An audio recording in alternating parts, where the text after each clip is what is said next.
Nous allons étudier le DAF Lamed Vav dans Masechet Nedarim. Très rapidement, nous rappelons ce qu'on avait vu dans le DAF précédent, Lamed He.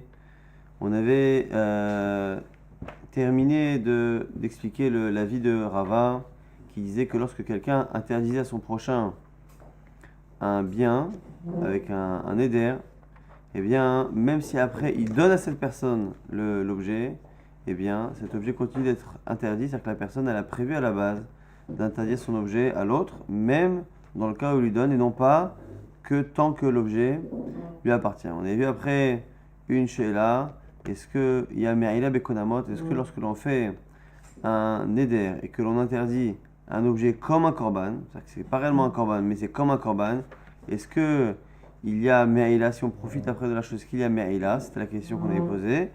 La Gemara avait après, dans la suite de la Gemara, avait l'air de tenir compte d'une éventuelle réponse, comme si on partait du principe que oui, il y avait Konamot. La preuve, c'est que justement, lorsque après on posait une deuxième question qui avait l'air de dépendre de la première, est-ce que lorsque quelqu'un fait un éder, il lui dit voilà, je veux que mon objet soit interdit à toi, et qu'après il le lui donne, qui fait l'interdit de Me'ila, de profiter, d'abuser de quelque chose qui est Ekdesh. Donc on parle déjà du principe qu'il y a ce principe-là de Me'ila, même lorsque c'est pas un vrai korban, que c'est juste un éder, qui transgresse, et la Gemara avait tranché que c'était celui qui recevait le cadeau. Une fois qu'il utilise l'objet qu'il a reçu, eh bien c'est à ce moment-là qu'il profane le Ekdesh, qui n'est pas un vrai Ekdesh, puisqu'ici encore une fois c'est un objet qui ne peut pas aller au Beth Amikdash, mais il transgresse ce Ekdesh-là, parce qu'il y a Me'ila Bekonamot Kanire, et que même si c'est l'autre qui lui a donné, c'est lui qui en profite, et donc c'est lui qui transgresse. On avait vu une Mishnah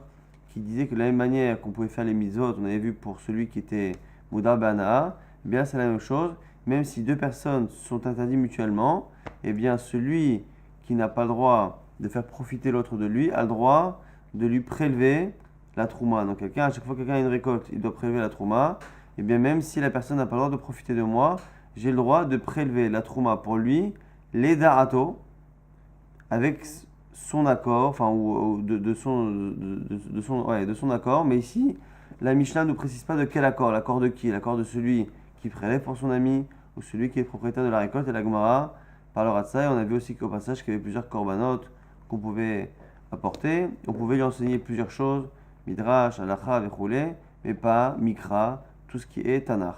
Et le DAF s'était terminé sur une sheila.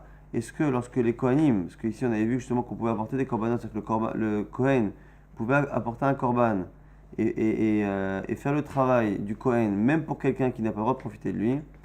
Et du coup, la Gemara pose la question, est-ce que lorsque le Kohen travaille au Beth Amikdash pour mon sacrifice, est-ce qu'il travaille entre guillemets pour moi ou pour le bon Dieu? Est-ce qu'il est mon shaliach? Est-ce qu'il est mon envoyé? Ou est-ce qu'il est l'envoyé d'Akadosh Baruch Hu? Et par rapport à cela, on a dit finalement qu'il est mon shaliach.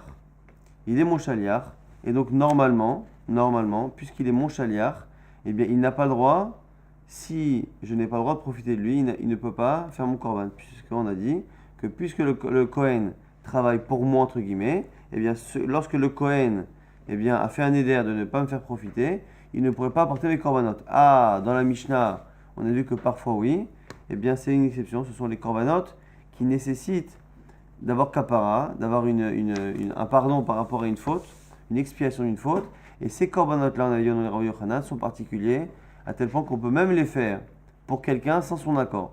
Quelqu'un ne sait pas que je fais pour lui, il doit apporter un korban, il a besoin d'avoir kapara, eh bien je peux moi prendre une bête et la sanctifier pour lui, et donc c'est la raison pour laquelle dans la Mishnah, le Kohen, qui n'a pas le droit de faire profiter l'autre, peut lui apporter des korbanot parce que ce sont des korbanot particuliers, mais en général, le Kohen est considéré comme étant Shaliach Didan, étant l'envoyé de celui qui est propriétaire du Korban.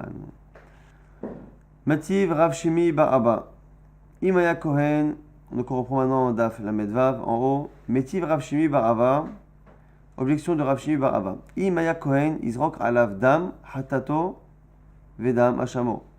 On voit ici que si il est Kohen, donc celui qui a fait le neder, donc un Kohen a fait un neder par rapport à son ami, il a dit je ne veux plus que tu profites de moi. Et bien malgré tout, ce Kohen qui n'a pas le droit de faire profiter son ami a le droit de jeter, de projeter le sang de son korban khatat et le sang de son korban Hacham. Le fait qu'on ne précise pas quel type de korban, ça a l'air d'être que tous les korban hatat, tous les korban Hacham, ont l'air de pouvoir être approchés par le Kohen, même si le Kohen n'a pas le droit de faire profiter l'autre. Et donc du coup, ça contredit ce que nous, on avait dit précédemment. Nous, on avait dit précédemment qu'à part les cas particuliers où c'est Mechoussar Kapara, le Kohen ne peut pas normalement travailler pour celui qui n'a pas le droit de profiter de lui, puisque le Kohen en général est considéré comme étant Shaliar Didi, l'envoyé de celui qui est le propriétaire du sacrifice, et donc il ne peut pas à ce moment-là faire la mission de quelqu'un qu'il n'a pas le droit de faire profiter. La Gemara répond Dam Khatato shel Metzora vedam Hashamo shel Metzora. Ici on parle particulièrement du Khatat du Metzora et du Hacham du Metzora, donc celui qui a la Tsaraat, la lèpre, et dirtiv Zot Tiye Torah Metzora, que là-bas c'est une halakha particulière, c'est marqué voici comment sera la règle du Metzora, et pour ce qu'on dit Zot Tiye Torah Metzora, qu'ici le mot Torah est en trop, et bien Ben Gadol ou Ben Katan, on apprend ici qu'on a le droit d'apporter un korban Metzora pour un adulte ou pour un enfant. C'est-à-dire que l'enfant qui est Metzora, c'est le père qui apporte le korban. Et comme c'est le père qui apporte, pour un enfant, on voit que l'on peut apporter korban Metzora, même sans l'avis de la personne, puisque l'enfant n'a pas de da'at. Et donc on voit que Metzora c'est particulier. Metzora c'est particulier, on peut apporter pour un enfant, donc on peut apporter pour quelqu'un qui n'est pas au courant ou qui n'a pas la possibilité de décider. Et donc c'est la raison pour laquelle ça fait partie des corbanotes que le Kohen peut apporter, pour lesquels le Kohen peut servir, même si le propriétaire n'a pas le droit de profiter de lui, parce qu'encore une fois, ce sont des corbanotes qui ne nécessitent pas le da'at de la personne. Mais si ça nécessite le da'at de la personne, on continue de penser pour l'instant que comme le Kohen travaille entre guillemets pour le propriétaire du sacrifice, eh bien il n'a pas le droit, s'il y a un éder entre les deux, de faire la avoda pour ce korban. On continue encore une fois à objecter sur cet avis-là. On avait dit jusqu'à présent que le Kohen travaillait entre guillemets pour celui qui possède le korban. Nan une Mishnah à Kohadim Shipiglu Bamikdash. Mesidim Chayavim. On a dit que les Kohanim qui ont fait un issour de pigoul, lorsque l'on fait un korban, si le korban est resté trop longtemps avant d'être consommé, il est nota. Et si le korban a été approché et que le Kohen a eu une mauvaise kavana, a eu l'intention de le manger en dehors du temps imparti ou à l'extérieur du Beth Amikdash, eh bien cette kavana, cette intention du Kohen rend le korban pigoul et inconsommable. Et on voit ici que la Mishnah nous dit que s'ils ont fait exprès, si le Kohen a fait exprès d'avoir cette mauvaise intention, Hayav, il doit payer au propriétaire la valeur du korban, du sacrifice qu'il a gâché. Hashogegin, Pturim. Et là, chez Pigoul, un Pigoul. Mais on voit quoi? On voit que si par contre ils n'ont pas fait exprès, eh bien le Kohen ne doit pas payer. Mais on voit que le Pigoul est Pigoul, c'est-à-dire on voit ici que le Kohen a une possibilité, qu'il le veuille ou pas, qu'il soit volontaire ou pas, on voit que le Kohen a la possibilité de rendre un korban par sa kavana Pigoul. Et la Gemara ici va expliquer sa question. I amar bishlama shochet shmaya avu un autre chez Pigoul, un Pigoul. Si tu dis que le Kohen, il est là pour faire un service divin, c'est-à-dire que c'est le bon Dieu qui l'envoie faire la mission. Je peux comprendre à ce moment-là que sa kavana puisse rendre le korban pasoul, michou Pigoul. Et là, i amar shochet didan havu. Si tu dis que le Kohen travaille pour moi, c'est ce qu'on dit depuis le départ, qu'à part dans les cas où le korban est nécessaire pour la kapara et donc le Kohen peut le faire sans mon accord, en général, le Kohen ne travaille que pour moi. C'est ma shtichut, ma mission que je lui donne de faire cette avoda-là. Si tu dis que le korban il fait ma avoda, comment peux-tu expliquer que le pigoul, la kavana du Kohen, rendre beshogeg le korban pigoul? Les malais, shlicha sheviti takune, velo la avouté. Si tu dis que tu travailles pour moi, j'ai demandé au Kohen de faire un korban et de faire une takana, de faire quelque chose qui réussit. Je ne lui ai pas demandé de me gâcher mon korban. Donc le fait que le Kohen Beshogeg puisse gâcher le korban, ça a l'air d'être une preuve que le Kohen a une mission qui est au-delà de ce que je lui donne. Sinon, si moi je lui donne une mission de faire, il ne peut pas avoir la possibilité de faire plus que ma mission, puisque c'est moi qui lui donne les prérogatives et les possibilités de sa mission. L'Agma répond, Amré, Shane Egabe Pigoul, des Hamakra. Ce qui est différent, c'est à cause du pigoul, c'est différent. Ce que la Torah a dit, Hamakri voto. Celui qui amène le korban, donc le Kohen, lo yehashevlo, le korban ne lui sera pas compté. Pigoul y est, eh bien, il sera pigoul. Et le fait qu'il y ait marqué pigoul, il y a marqué lo yehashev, ça ne marchera pas. Et il sera pigoul, mikol makom. Machma ici, que la notion de pigoul, elle est dans tous les cas, que le Kohen soit shogeg, misil qui soit volontaire ou involontaire dans sa kavana mauvaise, eh bien le korban ici est pigoul. Donc on a ici la deuxième preuve, deuxième tentative de preuve qui est objectée, c'est-à-dire que nous on part du principe que le Kohen travaille pour les propriétaires, il n'est pas shlouché des shmaya. On a essayé de trouver à chaque fois deux preuves contre cet avis et à chaque fois on a objecté. Donc on reste pour l'instant avec cette même idée que le Kohen il est shaliach de ce que nous on a dit, mais que, enfin de la personne. Simplement, ce qu'on avait dit, c'est que pourquoi dans la Mishnah, le Kohen peut apporter un korban pour quelqu'un qui n'a pas le droit de profiter de lui. C'est parce que ici c'est spécial, ce sont des korbanotes qui nécessitent une kapara, et comme ils nécessitent une kapara, on peut les faire même sans l'accord de l'autre. Donc ici, on n'est pas dans un cas classique de mission du Kohen pour son prochain. Goufa, on revient sur une halakha qu'on avait vu précédemment. Amar Rabbi Yochanan avait dit Hakol srichim da'at chutz mimechusar kapara. Tous les korbanotes ont besoin de l'avis de Barlim, des propriétaires, sauf mechusar kapara, sauf les korbanotes qui nécessitent une kapara, que comme ils nécessitent une kapara, je peux apporter le korban, moi le Kohen, ou moi une autre personne, je peux même le sanctifier, sans prévenir le propriétaire. Et ici, la preuve de Rabbi Yochanan était de charrer Adam mevi korban albanav ve albenotav aktanim. Parce qu'on a vu qu'un homme peut apporter un korban pour ses enfants mineurs, filles et garçons. Et ici, Rabbi Yochanan apprend que puisque quand on a des enfants mineurs, ils ne peuvent pas apporter un korban, ils sont mineurs, c'est au père de le faire. Le fait que le père puisse apporter un korban pour ses enfants mineurs, c'est une preuve que l'on peut apporter un korban pour son prochain, sauf des cas particuliers. Donc ici, d'où on apprend cela de Katan, donc Tanim, les filles et les garçons. Ici, cette logique-là de Rabbi Yochanan est basée sur une autre logique. Est-ce que l'on peut apprendre une halakha? Est-ce qu'on apprend Efshar, Mishei Efshar?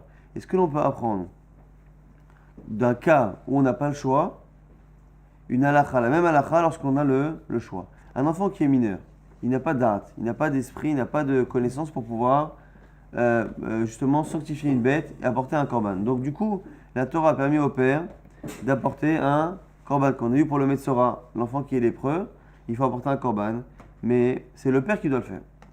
Maintenant, est-ce que le fait que dans un cas où on n'a pas le choix, comme un cas où l'enfant est mineur, eh bien le fait que la Torah ait donné la possibilité au père d'apporter un korban pour quelqu'un qui ne peut pas, est-ce que je pourrais même apprendre qu'on pourrait apporter un korban même pour quelqu'un qui peut? Donc c'est une marque très souvent, on la retrouve aussi entre Beth Hillel et Beth Shammai.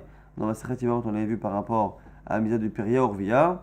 Par rapport à ce que la misade de Peria Orvia, elle est liée à ce que Akadosh Baruch Hu a fait à l'époque de créer un homme et une femme, ou ce qu'à l'époque il n'y avait pas le choix, il fallait bien créer un homme et une femme pour que la race humaine se reproduise. Donc du coup, ici on a cette même idée-là. Rabbi Yochanan lui pense que Danin Efshar, Mishei Efshar. On apprend d'un cas où on n'a pas le choix, on peut même apprendre cette halakha là où il y a le choix. Même si effectivement, dans le cas des enfants mineurs, il n'y avait pas le choix que de laisser la possibilité au père de prendre un korban pour eux, eh bien moi je dis, malgré tout, même si là-bas il n'y avait pas le choix, je pense qu'on peut du coup extrapoler et extraire ce raisonnement-là et l'importer ailleurs, même s'il y a le choix. Donc moi, mon ami, il peut lui-même prendre un animal pour apporter un korban, quand il met Khoussar Kapara, et malgré tout, moi je peux le faire. Même s'il peut le faire, donc il n'y a pas une impossibilité pour lui de le faire, eh bien le fait que pour mon fils je puisse le faire, eh bien je peux le faire aussi pour mon prochain. Certains diront, mais non, dans le cas de l'enfant, il n'y avait pas le choix, mais là où il y a le choix, tu ne peux pas. Maintenant, on va essayer d'objecter justement à cette logique-là de Rabbi Yochanan, de Danin Efshar, Mishei Efshar, qu'on peut justement importer une logique d'un cas où on n'a pas le choix, on peut l'importer à un cas où on a, oui, le choix. Et là, Me'ata, Yavi Adam Hatat Hilev al Havero. Selon toi, on pourrait même apporter un korban Hatat Hilev, quelqu'un qui a mangé par inadvertance des graisses interdites, il doit apporter un korban Hatat Hilev. On pourrait même l'apporter pour son prochain. Pourquoi? Sheken Adam mevi al ishto shota, qui Rabbi Yehuda a dit qu'un homme qui a une femme qui est folle, eh bien il apporte des corbanotes pour elle. La Gemara pour l'instant imagine que s'il apporte des corbanotes pour elle, il apporte même des corbanotes par rapport aux fautes korban khatat, par exemple de chelev. Chelev c'est le cas classique. Hein. C'est le cas, l'interdit par inadvertance le plus classique lorsque l'on séparait les parties de la bête, on a pu se tromper, on a mangé du chelev par inadvertance. Donc puisque Rabbi Yehuda dit qu'un homme apporte des corbanotes, des sacrifices pour sa femme qui est folle, qui n'a pas l'esprit pour pouvoir le faire, pour l'instant on imagine nous qu'il apporte même un korban lorsqu'elle a mangé du chelev.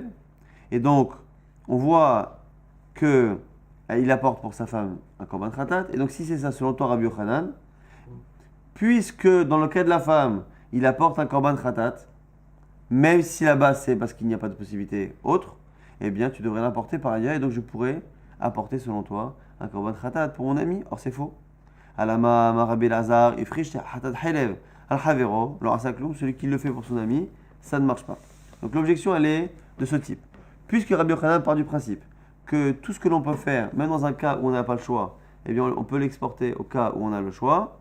Selon Rabbi Yochanan qui dit ça, puisqu'un homme peut apporter des corbanotes pour sa femme qui est déséquilibrée, qui est folle, eh bien on devrait aussi pouvoir le faire à n'importe quelle autre personne.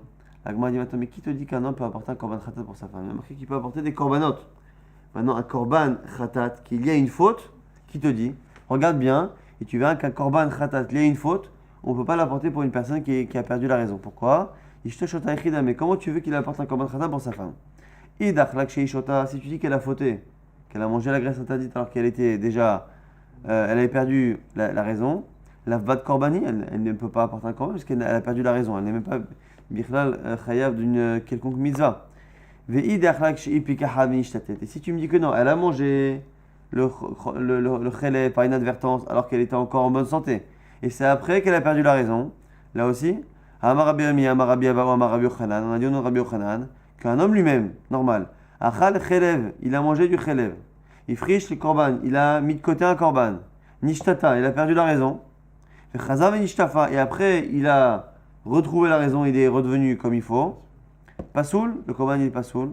Ho'il ve'nincha yidache, puisqu'il a été nincha à un moment donné, le korban ne sera plus jamais kasher. De là on voit que quelqu'un qui a fait une faute à un moment donné où il était chayav, et qu'après il a mis de côté l'animal alors qu'il était encore en bonne santé, et qu'après il est devenu fou, on voit que il est pas tour de l'obligation, et donc c'est pour ça que le korban il devient pasoul. Et donc du coup, finalement un homme, même s'il apporte des korbanotes pour sa femme, un korban khatat par rapport à une faute, il n'apportera jamais. Parce que Mimanafchar, que la faute elle l'ait fait, à un moment donné elle était folle, ou avant qu'elle le devienne, mais qu'après elle est devenue, quoi qu'il arrive, il faut, pour que la personne apporte un korban, il faut que la personne soit saine d'esprit du début jusqu'à la fin, du moment de la faute, jusqu'au moment où on apporte le korban. Donc du coup, la Gemara a repoussé l'objection. L'objection était liée au fait qu'on l'a pensé jusqu'à présent que lorsqu'on apporte des korbanot pour sa femme, on apporte même des korban hatat.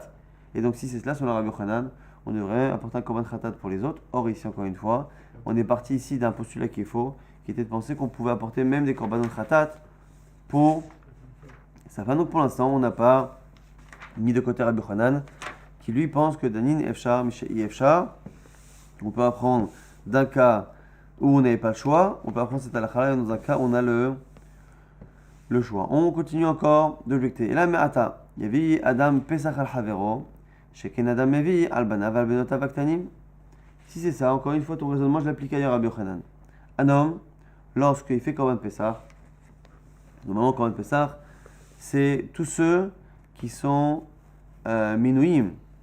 On dit que la Torah nous a demandé de prendre un C, de prendre un animal, les vétavot pour la maison, et que l'on compte, il faut prévoir qui mange le korban. On ne peut pas faire manger le korban Pessah quelqu'un qui n'est pas prévu. Que faire maintenant avec des enfants mineurs? Un enfant mineur n'a pas la possibilité de dire voilà, de lever la main, de dire moi je veux être dans ce korban, dans notre korban. Donc comment on fait avec les mineurs? C'est le père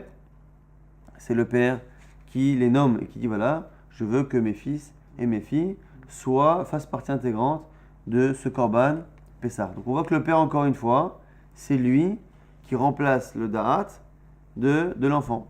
Et même si là-bas vous allez me dire mais il n'y a pas le choix, ce qui va le faire parce que l'enfant n'a pas de da'at, c'est le père qui est tuteur, et bien malgré tout, selon Rabbi Yochanan, puisque un père peut le faire pour son fils, même s'il n'y a pas le choix, et bien de là, j'apprendrai, selon Rabbi Yochanan, que je pourrais même le faire pour mon prochain.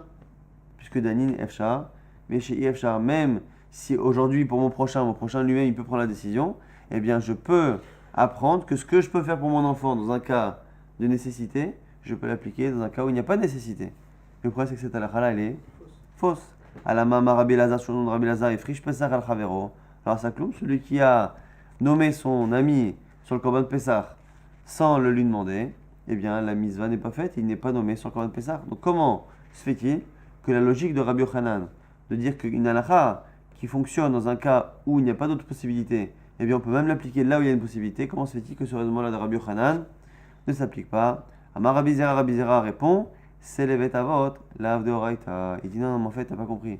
C'est halakha que le père, il nomme ses enfants sur le Korban Pesach, c'est pas une halakha de la Torah. C'est pas une halakha de la Torah. Ce que la Torah a dit, que tout homme qui mange le Korban Pesach doit être nommé sur la liste de ceux qui vont manger, c'est pour les adultes. Mais dans l'absolu, un enfant n'a pas à faire partie d'une liste ou d'un Korban Pesach quelconque. Il peut manger dans l'absolu partout. Donc comme il peut manger partout, le fait que le père nomme ses enfants et dit voilà, mon fils ou pas mon fils vient sur le Korban Pesach, c'est pas réellement que ce qu'il dit a un effet. C'est juste que Midarabanan, on lui a demandé de le faire. Mais Minatora, même s'il ne dit rien, eh bien ses enfants peuvent manger là où ils veulent. De là tu vois qu'en fait, lorsque le père nomme ses fils et ses filles sur le Korban Pesach, il n'y a réellement aucune chaloute. Sa parole n'a aucun effet. Et comme sa parole n'a aucun effet, tu ne peux pas déduire que l'effet de sa parole ici, tu pourrais, selon Rabbi Yochanan, la transposer ailleurs pour quelqu'un qui voudrait nommer son ami sur le Korban Pesach. Parce qu'en fait, lorsque le père nomme ses enfants sur un Korban Pesach, ça n'a réellement, minatora, aucune valeur. Donc encore une fois, on a repoussé l'objection. Et la Gemara va nous donner une preuve que lorsque le père nomme ses enfants mineurs sur le Korban Pesach, ça n'a pas réellement d'effet minatora, c'est juste symbolique. Comme Imaïdon l'apprend d'une Mishnah et après d'une Braïta. Mitnan. Je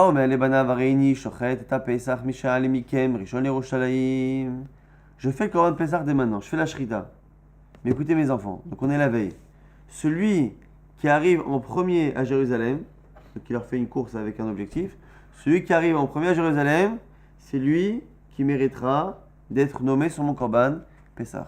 Kevan shechnis rishon rosho verubo zacha bechelko umzaket achav imo. Celui qui est rentré en premier à Jérusalem, eh bien, c'est lui qui a son chelek et c'est lui après qui décide qui parmi ses frères pourra rentrer dans le Korban Pesach. La Gemara s'étonne. Elle dit quoi? Ve'i amart. C'est la baït. On a dit qu'il faut nommer normalement avant. Il faut nommer qui va être dans le Korban Pesach. Et si toi tu penses que on peut nommer ses enfants minatora, c'est la baït de Horaïta. Al bisra kae umzakelehu. Comment c'est possible qu'il fasse la shrita, qu'au moment de la shrita, on ne sache pas encore qui va être nommé dessus, et qu'il dit voilà, celui qui arrivera en premier, c'est lui qui aura sa part et qui pourra décider après. Mais on sait très bien que Korban Pesach, il faut normalement décider avant. Et donc quoi? Ça veut dire quoi? On est obligé de dire ici là-bas. Et là, la malou damar lehon avon, qu'est les arzan bemizot. Tu es obligé de dire que là-bas, cette histoire-là de aller faire un tour, celui qui arrive en premier à Jérusalem, c'est lui qui a le srout dans le Korban Pesach. On est obligé de dire là-bas que réellement ça n'a pas d'existence halachique, c'est juste une manière en fait de les motiver. Il veut que chacun fasse sa mitzvah, de faire aller à la règle de manière la plus zrouza, la plus zélée possible, et donc du coup, il leur dit celui qui arrive en premier, celui qui a un srout. Mais tu vois bien que techniquement ça ne peut pas marcher. Et donc tu es obligé de dire que finalement tout ce haïnyan-là, de dire à ses enfants, si tu fais, tu auras une part, si tu vas en premier, c'est toi qui auras la part et qui décidera lesquels de tes frères, tu vois bien que tout cela, finalement, n'est que symbolique, mais que réellement ça ne peut pas avoir de chalout, et donc réellement, le fait de nommer son fils mineur sur un Korban Pesach n'a pas réellement d'existence, puisque Minatora, il peut manger. Donc c'est la raison pour laquelle, selon Rabbi Yochanan, eh bien on ne va pas transposer cette halakha ailleurs et dire que de la même manière qu'un père peut nommer son fils, eh bien il peut nommer un étranger sur Korban Pesach sans son accord, parce qu'encore une fois, cette halakha là de dire qu'un père nomme son fils n'existe pas réellement, puisque Minatora, il n'y a pas besoin de cela. Autre preuve, Tanyana Miachi, par un Seaya, avec Kadmou Benot Lebanim, un cas similaire, et un jour lorsqu'il a dit ça à ses enfants, c'est les filles qui voulaient absolument vaincre les garçons, qui sont arrivés en premier à Jérusalem. Venim Seo Banot, Zrizot, ou Banim Shvelim. Et qu'est-ce que nous dit là-bas la Braïta? Et au final, qu'est-ce qui s'est passé? Les garçons ont eu honte et les filles se sont retrouvées glorifiées parce qu'elles étaient zélées. Et la preuve, c'est quoi? C'est que tu vois bien que lorsqu'on a dit que les filles sont arrivées en premier avant les garçons, on ne dit pas que les filles ont été zochot, elles ont eu le mérite, elles ont pris la part à la place des garçons.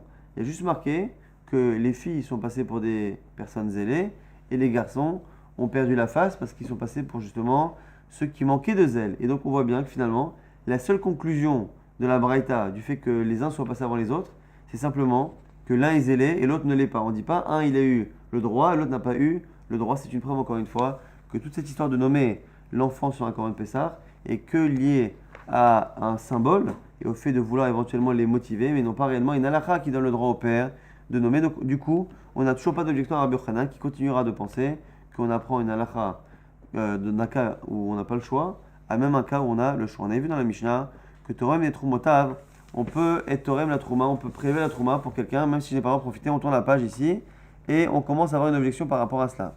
Enfin, d'abord une question, il va y aller une shela l'agmara. A Torem Michelo al Shel Havero, Tsarir Da'ato Olo. Quelqu'un qui prélève pour son prochain, donc mon prochain a une récolte, il doit prélever avec une certaine quantité. Maintenant, moi, je prélève non pas avec sa récolte, mais je prélève avec ma récolte. Donc je prends de mon blé, et avec mon blé, je rends mon ami quitte de la trouma sur sa récolte. Est-ce que je dois lui demander son accord ou pas?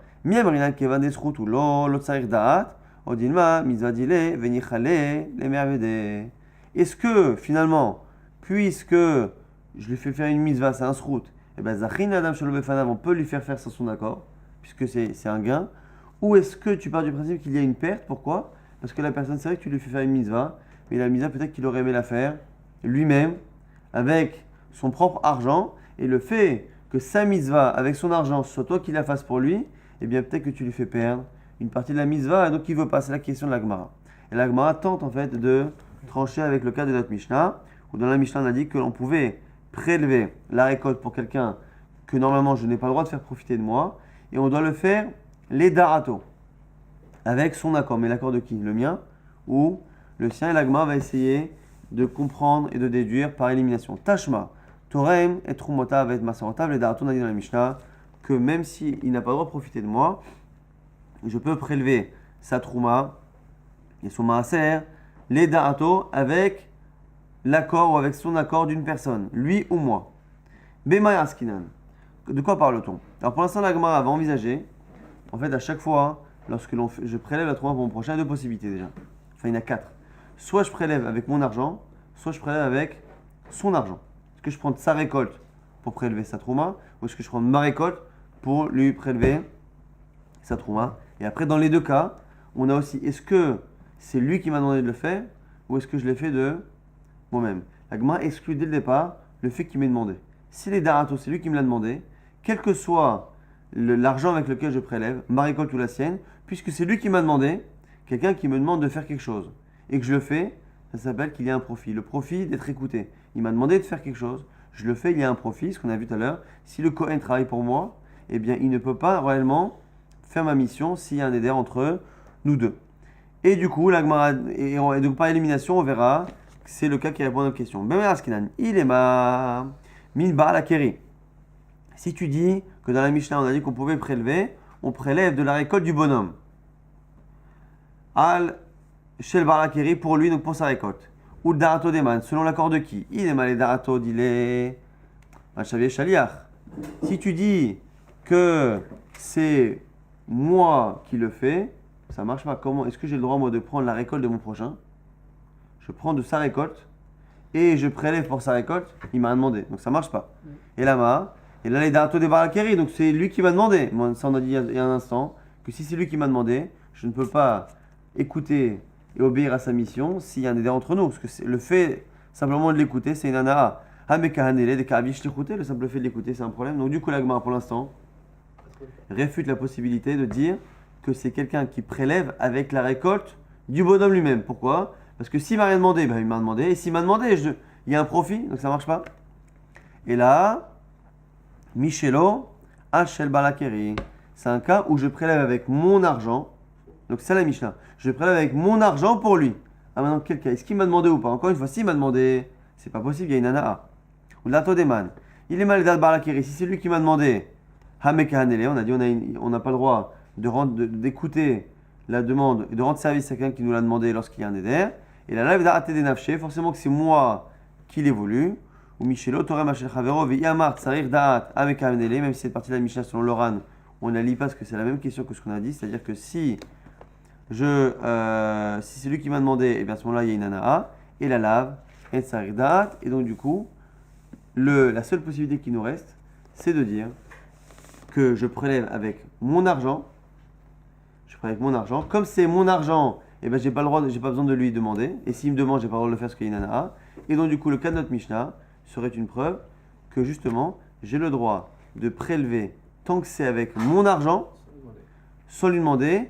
Et même si je lui enlève finalement un peu la mitzvah, ce que je l'ai fait avec mon argent. Ça, c'est la preuve de la Gemara pour l'instant, pour dire justement qu'on a le droit de prélever tant que c'est avec son propre argent. La Gemara réfute et dit l'olam, Miché Balakeri, Al Balakeri. Non, tu es obligé de dire que c'est un cas où tu peux très bien dire en tout cas que c'est un cas où je prélève pour le bonhomme, mais avec sa récolte.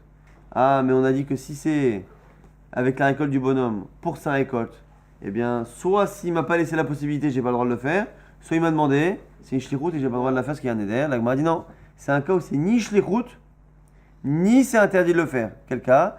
Kedama Rava.